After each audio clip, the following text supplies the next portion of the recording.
super excited to be here today on the stage to talk about ways in which retailers can put their customer first, understand their needs, and build a customer first strategy. But first, some quick introductions. I've obviously involuntarily been introduced a few times today, so I'll do a very quick one. I'm currently the CRM lead at ME+EM, and I work in the retail intelligence team. So I've been building alongside the rest of the team our architect offering, and it means in reality that we sit in between products, data science, and customer success. And then I have the fun part, which is to actually see it come to life by working with our clients and seeing the results. And today I have Ciaran with me. I'll let him introduce himself, sorry. Yeah, I'm Ciaran. I'm the growth director at ME+EM. For those of you that don't know, ME+EM is a contemporary women's wear brand, modern luxury. We're principally online, but we have retail presence as well. So we've got stores in the UK and concessions in Selfridges and Harrods, and then we also just opened our first store in the US, which is exciting, which we might touch on later.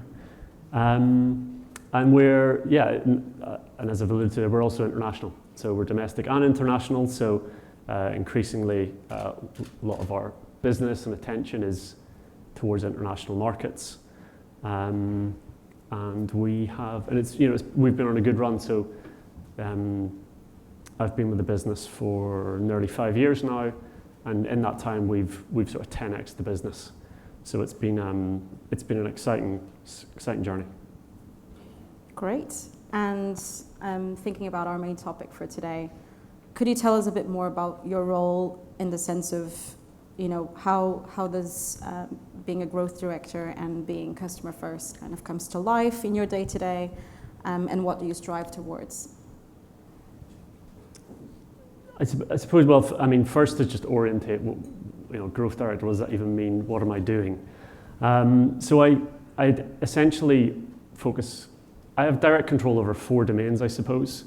So that would be e-commerce, it would be like media and performance marketing, data analytics, and then CRM, of course.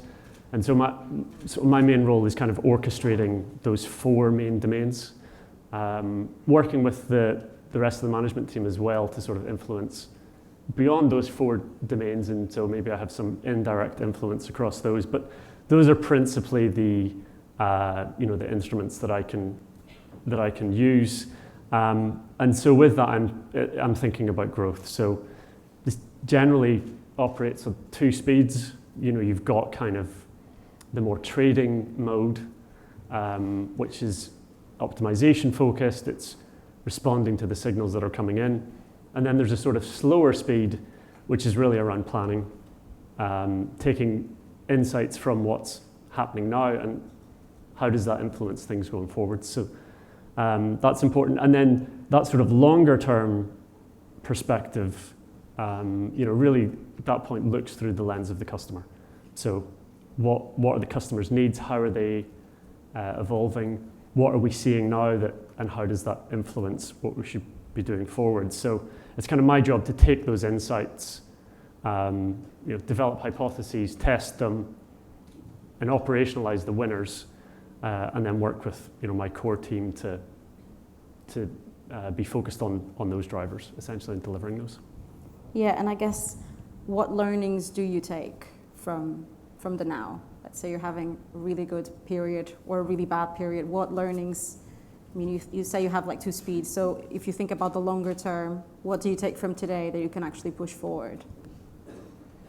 Well, so firstly, it's a lot about kind of studying customer behaviors and understanding what their wants and needs are, and that sort of forms the foundation. But clearly, there's short-term signals coming in all the time, and those are the ones that we're focused on. So for the last few weeks, we've been having a pretty good moment, and so it's trying to really understand what is it that's happening now that's creating that performance, that sort of above expectations impact, And I spend a lot of my time going, well, this is interesting now, but what does it mean for, when we launch the June collection, for example, which is sort of 3 months out?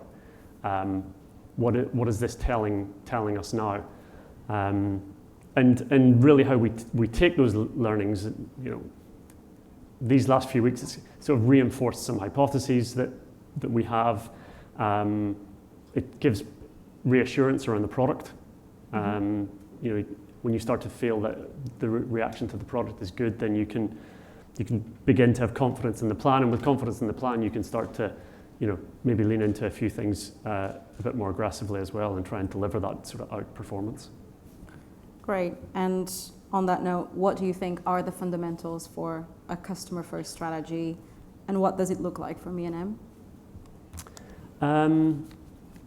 Well, I mean, the obvious thing to say is, single customer view is sort of table stakes, and I sort of observed the show of hands when Ivan asked, how many are Emetria customers. So, most people in the room already have that established, and so at that point, that allows you to, for the customer to become your unit of analysis, essentially, and once the customer is your unit of analysis, that's when you can start to have a sort of customer-first strategy, essentially. And so at ME+EM, it's about, for us, it's about creating high-quality products, having a strong brand, delivering consistently across all of the touch points and interactions that the business comes into contact with, ensuring that we're doing that in a relevant manner. So, our communications with Emetria support with that, but that also extends to what's happening in stores. But fundamentally, our role then is to create the systems and checkpoints to make sure that we're delivering this high standard at all times. And the head of CRM, Beth, is in here, and she's literally just told me, half an hour ago, that we've had a product recall. Oh. But this is because we've had a few complaints, but we've decided to refund everybody, because and that's sort of just a small example of how the sort of customer first strategy informs the actions that you take on a sort of day-to-day basis. So that's a live example. Sorry if you bought the dress. Well, hopefully yours is fine. Great. And if I can go back a little bit on thinking when you said about the checkpoints and having every single one at a high standard, how do you actually navigate the challenges of balancing, say, short-term sales goals with a long-term relationship with a customer? I mean, I guess you just gave out a very good example of how that works, but how do you navigate that? Well, I mean, the first thing to say is, it's important to keep the customer in focus. We like to maintain, so we take those relationships seriously, and that means we're trying to maintain discipline with how we operate and the interactions that we have with the customer. So, personally, I would be inclined to forego a few extra points of growth if it meant ensuring that we were maintaining strong customer relationships. It sort of forms the foundations. But sort of moving on from that in a practical sense, planning is clearly very important. So the more intelligence you can get into your planning process, the more chance you've got of mitigating some of the risks in the short term. So, for our business, it's really about, one, using insights, and then secondly, bringing the key departments together, that are important in that sort of whole planning process. And that tight cooperation is essential for sort of mitigating risks. Now, not everything goes according to plan, so you obviously need to be agile and in a position to adapt. And when in those moments when you're perhaps behind your plan, or the response hasn't been as good as you hoped, our instinct is kind of just to return to our operating values, to consider the customer first approach, and that often means for us leaning into content relevance, ensuring that what we're serving up in that moment in time, even though if it's a softer moment. There's always things that are working, even in bad times. And it's about surfacing that as soon as possible and sort of mobilizing the team and the organization around what works and ensuring that that's integrated into your communications and whatever else. But it really comes back to the culture and the customer mindset. And if that's your sort of North Star and that's where you return to in those moments, you can react and adapt to it accordingly. Yeah, and I guess I'm sure many people in this room won't be able to say that, at some point when they were behind budget. I'll pick up from what Ivan had this morning in his talk, the dreadful trade meetings and being behind usually means the pressure to, deliver one more message or create demand where it isn't, or throw in a promotion. So how do you stand from that? Like, how do you stay away from that? How do you resist that temptation of the short term? Right. Well, it's very tempting. I think that, the short-term effects from promoting or whatever else, there's a dopamine hit in that moment in time, and there's the short-term sales effects, and it feels great. But those effects do tend to fade as you stretch it out over the long term. Mm-hmm. And so again, if you're looking about developing long-term customer demand, you then start to think a little bit differently about those actions. And so, as an example, at ME+EM, I've been there nearly 5 years, and only once have we sort of done a promotion in season in those 5 years, and that was March 2020, and obviously that was a bit COVID, a bit mental. Yeah. And that's really because we're obviously focused on brand integrity, but also that like I said, the effects really kind of phase out over time, and we're more focused on maintaining brand integrity. Yeah, and I suppose that's really linked to the discipline you were talking about, because I think a lot of the times we know the right thing to do, but just we can't afford it from Right. a business perspective. Not everyone sees it the same way, or they actually don't have a customer first approach, and you have to just show up and do it. So I guess from that perspective, do you think that it's just a lucky situation that the business sees it being kind of the right thing to do, I guess, in the long term, to focus on the customer for the long term? Yeah, I mean, it's definitely a culture thing. So perhaps some businesses think this way, perhaps some businesses don't. If you don't, then it's obviously not something that you can return to and think about and try to appreciate the impact. But it's ultimately born out of how the business thinks about creating value. Mm-hmm. And so those sort of how a business thinks about creating value, and then how that's disseminated through the organization's culture is really how we protect against that sort of temptation. Yeah. Okay, and on that note, can you tell us about a time where you've had a challenge then that you didn't fix with a promotion, but where you've taken some learnings? Yeah, and so everything doesn't go according to plan. I need to stress that. So, and a good example is we've had a few supply chain issues lately, but we have a sort of drumbeat of collection launches and a whole marketing engine that sits around that.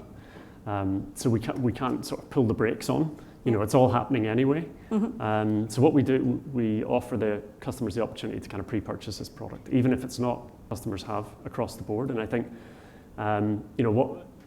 the team investigated this, and this is things that we've done in the past, and those customers were churning at double the rate of a standard customer. So not only is it intuitively bad, but in the short term it doesn't feel that big a deal. But in the long term, you can quantify the business effect. And so coming back to my original point, we're not creating the value that we thought we were creating. Yeah. And so nipping those things in the bud and trying to address them as soon as possible is one of the ways that we think about it. Yeah. And if we kind of step away into channel strategy for a moment, what would you say are currently your strongest channels for M&M and the brand? So, I mean, this is all going to be familiar to almost everybody in this room, but clearly email is a key way of... It was meant to be dead by now, but yeah. Communicating, yeah. I mean, we're obviously going after sort of affluent sort of customer, and perhaps that email therefore is sort of is important, but it really is still very important to us. It's highly trackable, but we also have a direct mail program still in place, and we're really active on social media as well, and that sort of trinity is kind of the main ways we interact with customers and customers interact with us. If we think about emerging channels, the rise of social commerce, the Gen Z customer, how is your current customer first strategy evolving into that? So I would say sort of customer first strategy is a timeless one, in my opinion. I think thinking about the Gen Z customer now, some of them will shop with us already, but our core customer is older than that. But I think optimistically, I think it will probably be the same customer. M&M is focused on delivering, great product for a busy woman with interesting lives and wants to look and feel great. And I don't think those kind of fundamentals will really change. And so, in many ways, I think it will be the same customer. And Gen Z will reach that life stage, and then that will be, hopefully M&M will be the solution from them. Having said that, that doesn't mean that we don't need to be mindful of the evolution in culture or technology. Mm-hmm. We need to be super close to that, very informed, because while the customer is the same, how they interact with brands will almost certainly change. And in fact, there is just a generational cycle of how customers interact with brands that you need to be extremely close to and monitor. So that's something that we're focused on, to remain relevant. But fundamentally, the proposition of great product, a strong brand, an excellent omni-channel customer experience, and our sort of fundamental value proposition, I think will be similar to the same in a decade from now. So picking on what you said on omni-channel, and you mentioned at the beginning, M&M have a few brick and mortar stores in the UK. Right. You've opened up in the US. How does that experience translate from the store perspective? How do you approach it? Well, stores are really important. So that we have, I think it's 7 in the UK, and then we've got the 2 concessions, as I mentioned up front. Mm-hmm. We've got 1 in the US, and then 2 more to follow next month. So that's really exciting. And I think that stores in of themselves are a differentiator. Obviously, we're in an environment now where there's just lots of digital native brands, and they don't have that touch point. And so simply having them is a differentiator. But drilling down into that, I think probably what's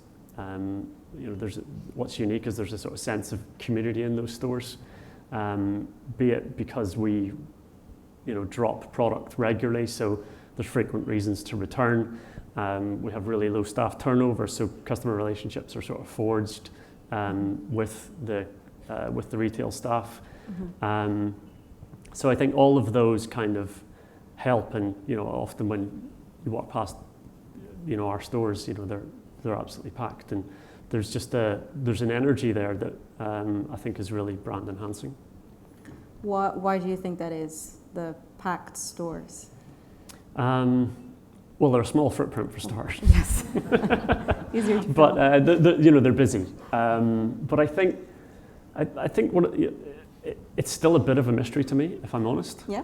But if I was to try and distill it, I would say it's all of the tiny ingredients that sort of ladder up to create some unique proposition. So clearly it starts with the product. Without great product, it's all the other stuff that you layer on top is sort of on weak foundations. But beyond that, it's then it's a strong brand. It's a sort of commitment to the customer experience.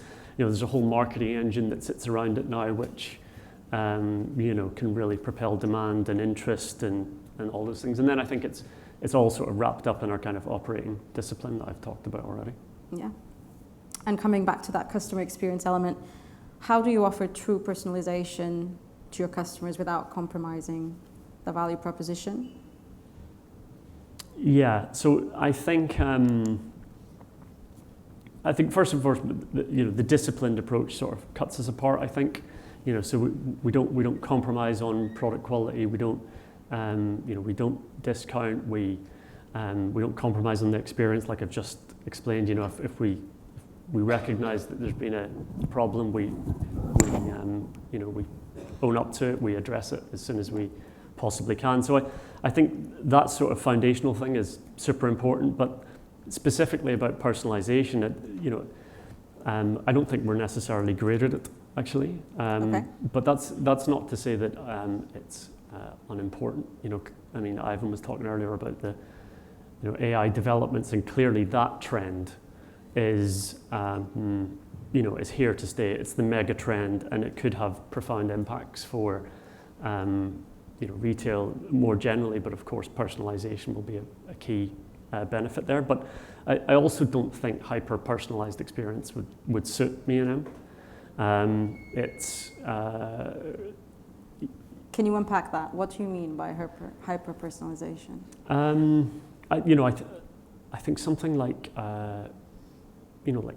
so like the best personalized experience that I have in my own, this anecdote for me, but it's Spotify. Like, it's just, okay. I go in there and that world is completely unique to me. Mm-hmm. And it's amazing because you've got all these different artists, you've got all these different genres, and like personalizing that experience makes lots of sense. Mm-hmm. For ME+EM, we're creating 14 collections a year, and they are designed to sit together. There's a lot of thought that has gone into them. Intellectual sort of energy has gone into it up front. Mm-hmm. And so it's sort of our job to communicate the hard work that's been done by the design team in our communications on the website. And so that means that, for example, the wherewiths that we do on our website are all done manually, which sort of might make us sound like techno-Luddites, but it's intentional because mm-hmm. the design was intentional. Yeah. And so, so that's kind of an example of how we're doing that. So let's take website product recommendations. Is that something that wouldn't work for the brand? I think it's difficult to work for the brand. So okay. So there's clearly alternatives and stuff, and you probably turn that over to an algorithm. But when it comes to kind of what should you be pairing with this over that, how should you be styling this? I think at that point that demands a more human touch. Mm-hmm. And so that's what we do. We do them manually. And I guess that means that for the scale you're at, that makes sense for the brand. I guess not everyone in the room could afford to, you've got thousands of categories, thousands of products. That's right. You can't shy away from it. Yeah, it's got to be suitable. Like, this isn't going to be right for another brand. For us, I think if we turned it over to an algorithm, for example, we would compromise aesthetics. Yeah. Some brand elements that we deem to be extremely important, and nuances that probably, perhaps an algorithm will know it in the fullness of time, but in our experience, misses the mark. Yeah. And so I would say that,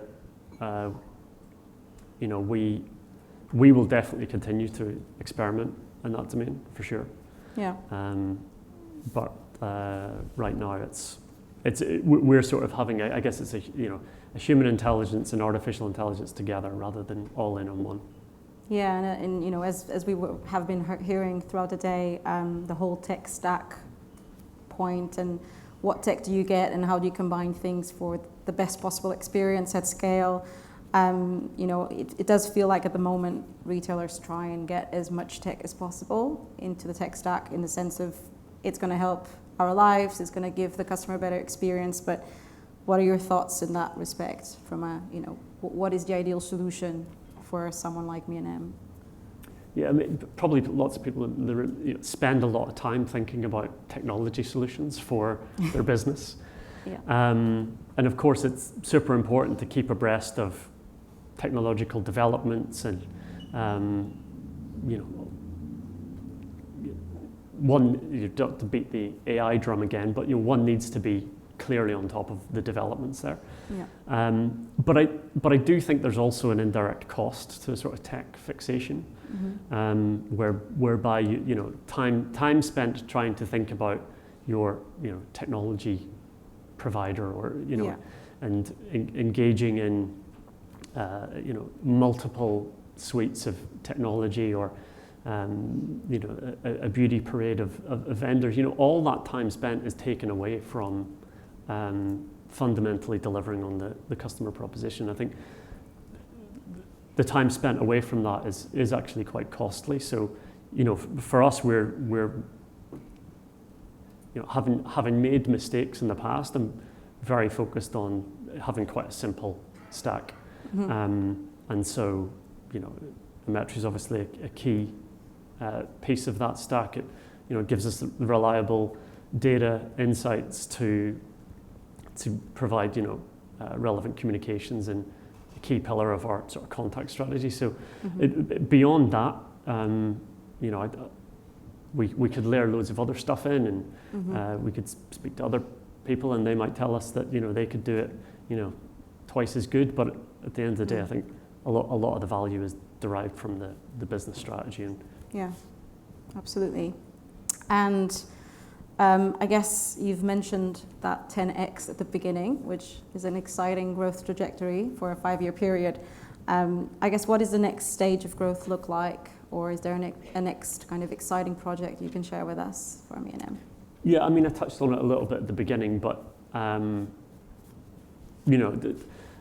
the UK has still got loads of potential for us. We still sort of have sub 10% brand awareness, which is kind of mad to me. But when you're sort of immersed in something, you forget that actually most of the country still don't know who you are. So that's just one evidence point that we've got headroom to go there. But having said that, a lot of our attention is now a bit international. So we've been effectively internationalizing the business for the last 5 years, and the US is now an area where we're super excited. Like I mentioned, we've just launched on our first store on Madison Avenue. That's been really well received, and we've got 2 more coming. So we've got one in Soho next month, and then East Hampton towards the end of next month as well. So there's a big sort of marketing campaign supporting it that went live from Monday. So the US is an area where we're strategically very focused and excited for the development. So, and what learnings are you taking from that right now that you can implement for the June campaign, or anything looking forward? Yeah, well, it's interesting. I think going through that exercise has shifted our mindset and how we actually approach things in the UK. So it's funny. It's almost you need to sort of take yourself out of the UK to then realize what sort of things you can do as the next wave of growth. So the big sort of marketing advertising campaign that we're doing out there is not something we've really done in the UK before, and it's now sort of switched our minds on to sort of operating in that kind of manner in the UK as well. So that sort of cross-pollination between different markets and activity is good. It sort of shakes you out of your sort of business as usual activity. Yeah. Great. I think we've reached the end of our questions. I know, it's just started flashing at us. Oh, did you want more spotlight? I think if I had to summarize what we discussed, that is currently setting ME+EM apart is obviously your disciplined approach, no compromise on the brand value and proposition, your focus on content, and having a simple tech stack that at the end of the day just lets you do what you want to do, which is speak to your customers about your value proposition. But what if we had to pick something as advice to the audience today as to what can you do if the business isn't customer first, or if you feel like you don't have enough weapons to push through that kind of approach, what would you give out as piece of advice? Yeah, that's a really good question. I think if it's not the culture of the business, then if I was in that environment, I would probably kind of quietly behind the scenes trying to build up a sort of a library of evidence. Business case. Right, business case that sort of points to the effects of some decisions, trying to draw down long-term business value and connect it to the decisions and other drivers of the business, to try and build a case for thinking in that manner, Long-term. trying to get some early wins, whether it's a test that you do with or without permission, just to try and build a sort of a business case, I guess is a good word for it. So Great. That's what I would Thank you suggest. so much for sharing all of that. Ciaran. You're welcome. Thank you. Thank you, Janet.